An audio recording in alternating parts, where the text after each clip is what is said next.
We'll solve an equation involving decimal notation.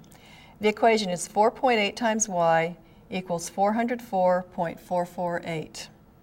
Now, in order to get y alone on the left-hand side of the equation, we need to divide on both sides of the equation by the number that's multiplied times y, or the number 4.8.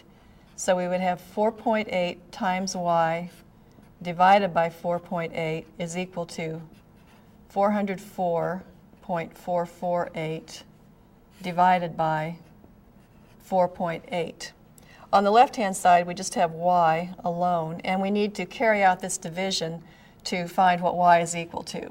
So we have 4.8 into 404.448. Now, the first thing I'm going to do is to move the decimal point in the divisor so that I can think of the divisor as a whole number. And to do that, I need to move it one place to the right, and I need to make the corresponding move in the dividend, and that means the decimal point in the quotient will be placed here. Now we'll just start dividing. 48 goes into 404 8 times, and when I do this multiplication, I get 384, and we'll just fill this out with zeros. And when we subtract,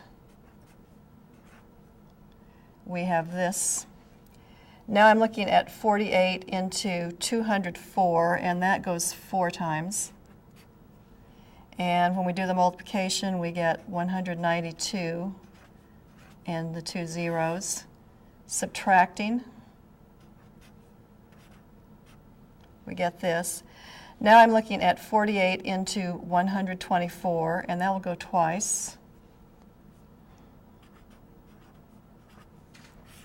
And we'll subtract again.